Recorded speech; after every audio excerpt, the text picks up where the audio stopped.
Қайырлы күн, холодец дайындаймыз бүгін.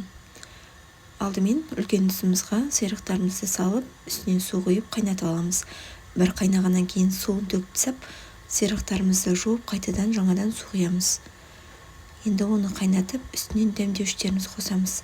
Лавровый лист, қара бұрыш, жуамызды қосамыз және артынша сәбіз қосамыз. Қалғаныңызша кусок еттер қосуыңызға болады. Үстіне дәміне қарай тұз саламыз. Сарымсақ қоссаңыздар да болады, бірақ мен қоспадым. Енді жай отта қайнатамыз піскенге дейін. Не бізде етімізде сирағымыз да пісіп қалды. Енді бір ыдысқа түсіріп аламыз. Не қараңыздар, сирақ өзі осылай еттері бөлініп шығады. Енді бұлардың барлығын ет тартқыштан немесе осылай қолмен турауға болады. Ет тартқыштан тартсаңыздар тіпті керемет болады.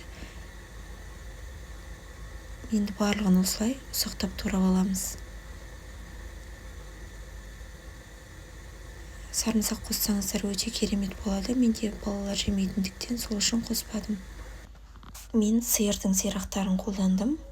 Қойдікін қолдансаңыз да болады. Енді міне барлығын осылай турап алдық. Ыдысымызға осылай әдемілігі үшін горох қостым.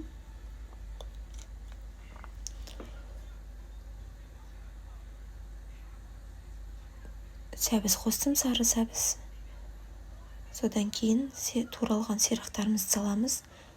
Ары қарай осының үстінен манағы сирағымызды қайнатқан сорпамызды осылай сүзгіштен өткізіп құятын боламыз. Сорпамыз өте майлы болады. Барлығы дайын болғаннан кейін салқын жерге қалдырамыз. Мен суығаннан кейін холодильникке салып қойдым. Міне осындай ыдыстарда шықты. Холодец дайын. Сіздермен болған Сандуғаш. Каналға тіркелуді ұмытпаңыз. Ас болсын.